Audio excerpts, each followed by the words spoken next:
Welcome to Hood Champion Boxing and Sports. In boxing, you find a way to win or you find a way to lose. Look, Gervonta Davis. Where are you, Gervonta? But I tell you what, whenever the dust settles and you rise from the ashes like the phoenix, you need to fight Shakur Stevenson and Devin Haney. Gervonta Davis turned pro in 2013. My boy's been fighting for a long time. At some point in time, I get it, make all the money you can. But you got to pick off Shakur Stevenson, and you got to pick off Devin Haney. Shakur's a champion. Devin Haney, unless you've been sleeping underneath a rock, Devin Haney's put some work in. Undisputed, champion at 140. But what I will say is Tank turned pro at 126, got busy at 126, got busy at 130, got busy at 135, went up and got busy at 140. So Tank's been across 4 weight divisions already. So I think people need to keep that in mind too when you talk about Gervonta Davis. I think some people, it's kind of the bandwagon is coming on a little bit late, thinking that he's just sitting here hanging around 135 and hasn't put any work in. No, the man's put some work in, all right? But that being said, I do think with Gervonta Davis, I don't think this is going to be an active year for Gervonta. I don't. You got to understand, what he went through and with, going to jail and being released and, as far as what he's able to do when he was being released on probation or whatever the hell, that house arrest, man. His movements were limited. Everything was kind of crazy. Ended up going back to jail. Look, it's just bad. But anyway, I think he's in an okay space, but I just don't think he's going to be active this year. And a lot of that has to do with his head trainer, man, Calvin Ford, getting arrested. I just think it's just bad medicine, man. This whole thing about, well, I'm going to just tell you what it says, man. There was an alleged incident that took place in Las Vegas after local authorities executed a warrant. Supposedly, man, something about a weapon and assault. But what I'll tell you is this. There are people who are saying whatever is going on with Calvin Ford, that it's not true. But I'm going to tell you this. For someone who's been around situations like that, who've seen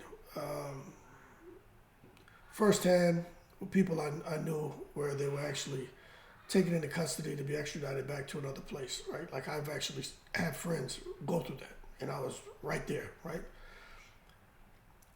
In my experience, it's a little more than he say, she say when shit like that happens.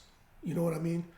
You just can't come out and say, this person did this to me, right? I guess it could happen, but in my experience, you just can't come out and say, this person did this. And everybody has a knee-jerk reaction and will coordinate with authorities somewhere else and just get on this wild goose egg hunt and go out there and just arrest somebody and ship them back over some he say, she say shit. Like that's just not how I've seen this work.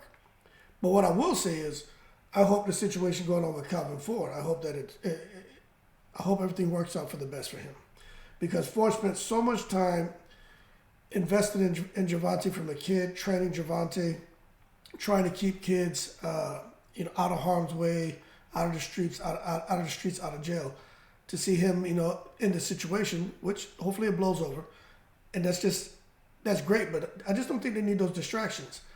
But it's kind of interesting because Terrence Crawford and Bomac, they went through something similar, and everything worked out. Bomac came back to the States, able to keep the party going.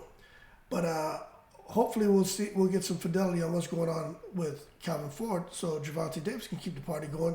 Because I do believe that Gervonta and Shakur is a big fight, but I think Gervonta Davis and Devin Haney is a much bigger fight. Because there's so much history there from the rumors about Gervonta knocking Devin out cold in a sparring session, then Devin recovering and Gervonta fatiguing and Devin outworking him over the remainder of the fight. With Devin Haney's very loquacious, vociferous father arguing and insulting Calvin Ford on a live. you would think that these guys, if they're struggling to make big money fights, that they would want to make those fights with each other. Now, there are a lot of people who feel that Gervonta Davis is better than both of them. Gervonta Davis can match him skill for skill. He can match him speed for speed. But one thing for sure, when it comes to power, Haney nor Shakur has the kind of power that can dissuade Tank Davis. But Tank Davis has the kind of power to tranquilize both of them. And he has the reach, because see, Gervonta Davis has those long-ass arms. He got the reach, speed, power, timing, and IQ to where at some point in time in the fight, he's going to close the distance and he's going to have some major success and knock out Shakur Stevenson and Devin Haney. Now, I keep hearing the argument about Gervonta Davis. He hasn't fought anybody. I mean, who are we calling nobodies? So let's just take a look, right? Because people keep saying, yeah, he hasn't fought anybody, and why does anybody support Gervonta Davis? And I'm like, damn. I mean, you know, I keep up with boxing, you know what I'm saying? I would like to see Gervonta fight a Devin Haney, a Shakur. Hell, I'd even like to see him fight nobody. Some people say they don't want to see him fight De Los Santos. I'd like to see that. You know, I'd like to see him maybe challenge himself and go up he can't go past 140. I mean, I guess he could, but he had to be very careful who he picks at 147. But remember, the man started off at 126. I mean, what y'all trying to do an Inoue thing and have it's just like Inoue. You want Inoue to go up and fight Tank. Y'all trying to get Tank killed? But they say he knocks out, you know, cruiserweights and shit, right? So if he's doing that, he should be able to hang. But when you take a look at Tank Davis, let's just look at some of the names. Ryan Garcia, big name, but you know, of course, they try to say his weight drain. But forget whatever the clauses were. Let's just look at the names. Ryan Garcia, pretty big deal. Hector Garcia, pretty big deal. Okay, doesn't matter what weight division they came up from, nothing, just the name. It's a pretty big deal. Rolly Romero, he's a bit cartoonish, but pretty big deal in my opinion.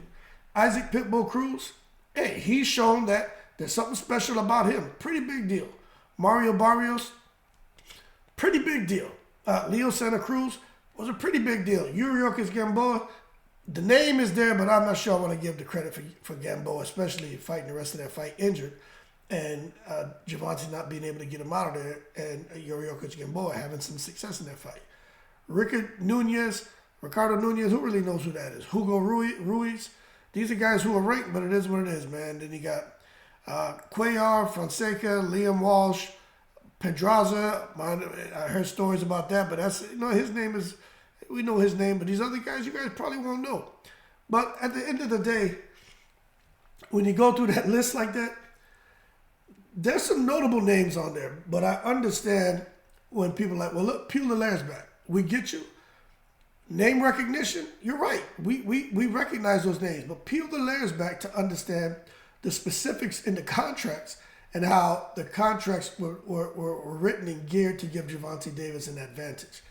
And when they say that, you know, it's kind of hard to argue when Barrios had a weight clause in there. You know what I'm saying? He can only rehydrate to so much. Ryan Garcia had to, you know, he wanted to fight, so they're like, okay, cool, we're going to drain your ass. Make him come down somewhere where he really shouldn't have been, and then we put a rehydration clause on you. Pedraza, my understanding is, there's something about Pedraza and something about time to prepare for the fight, there was something about Pedraza, but Pedraza, he openly talked about his dissatisfaction with going into the fight and how he felt in the fight. There was something with Pedraza. Leo Santa Cruz being a smaller guy coming up, but just you would. But I'll say this, right? For some of these guys who are fighting, and we want to say, oh, well, he's a smaller guy. He's coming up in weight. I don't think we can have that argument for most of these guys. You know what I'm saying? What these guys are doing is beyond comprehension, beyond belief, to get their weight down for a moment in time, to be a weight bully in a weight class they have no business being. So when we talk about, Leo Santa Cruz and he was a smaller guy, nah, he wasn't a smaller guy. He just had out of this world discipline to get his ass down there to a weight class he should have never been at. Mario Barrios, same thing. Even taking a look at, Adrian Broner, where he started at. Crawford, where he started at. Look at Devin Haney. Look where he's at now. And when you look at what he's coming in the ring weighing on fight night. So I think we got to be careful with this. These guys fighting small opponents. No, I mean, I don't really buy into that for every opponent.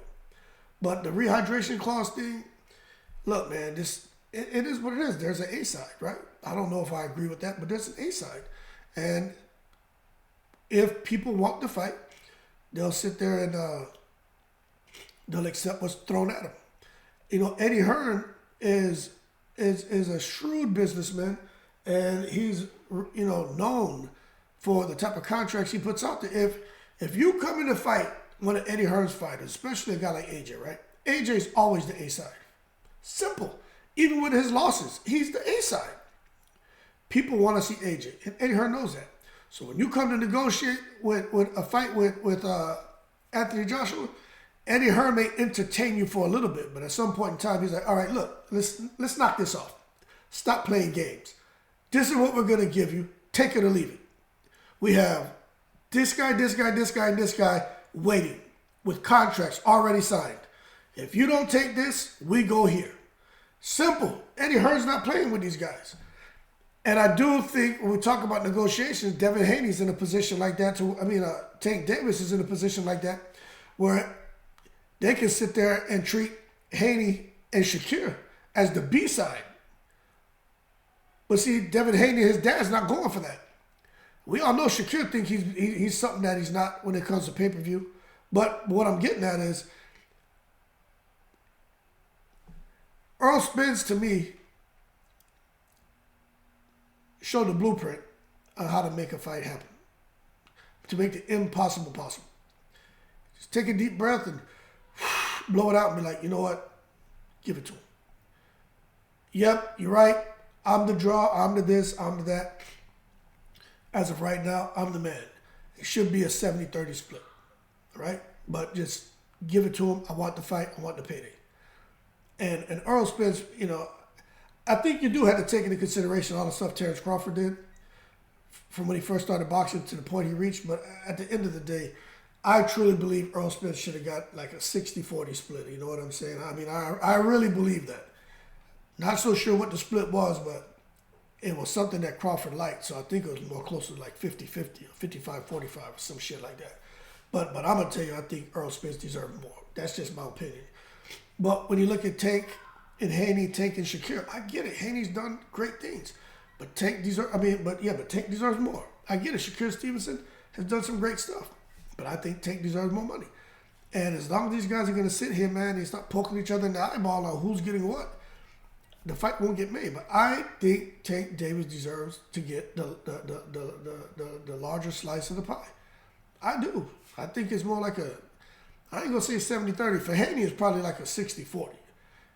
55-45. Maybe more like 60-40 because when it comes to that pay-per-view, man, look, Bill Haney can say all he wants.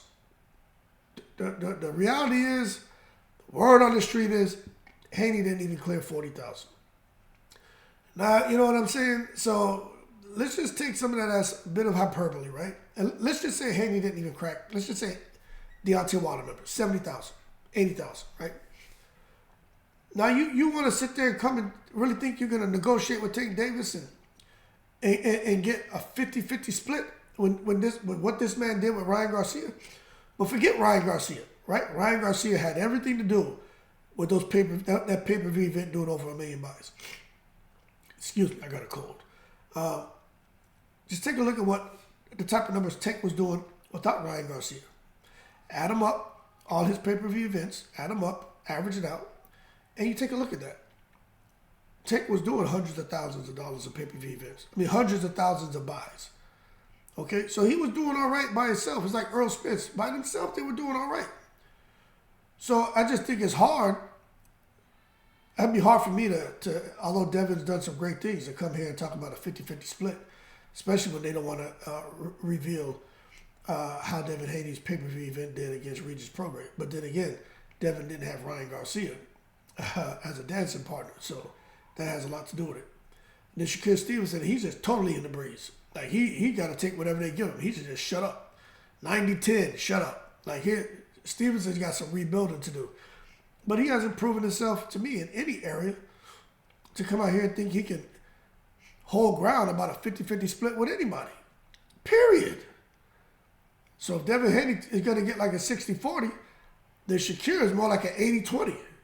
I'm just being honest, talking about the type of money Tank generates, man, with these live gates and ticket sales and breaking all these records. But don't get me wrong, they're putting his fights on in the right areas. That's what you're supposed to do. And these guys are making money hand over fist.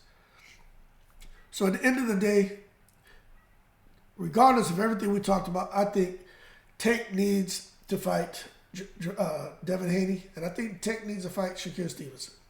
I do. I think those three need to get it on. But I'll say this. I don't think Tank's going to be that active this year. Let's just see how things go with him, his team, and even with him and his personal life and everything going on. But even if their personal life was going good and for him and his team, you still got PBC not knowing what direction they're going. We're almost in February. Supposed to be a fight happening in March. Here that's supposed to be Tank Davis fighting Pitbull Cruz, which I don't know what's going on. But there's nothing. It's just crickets. You know what I'm saying? And that's not good for any PBC fighter. And Tank's a PBC fighter. Y'all keep cool in the breeze.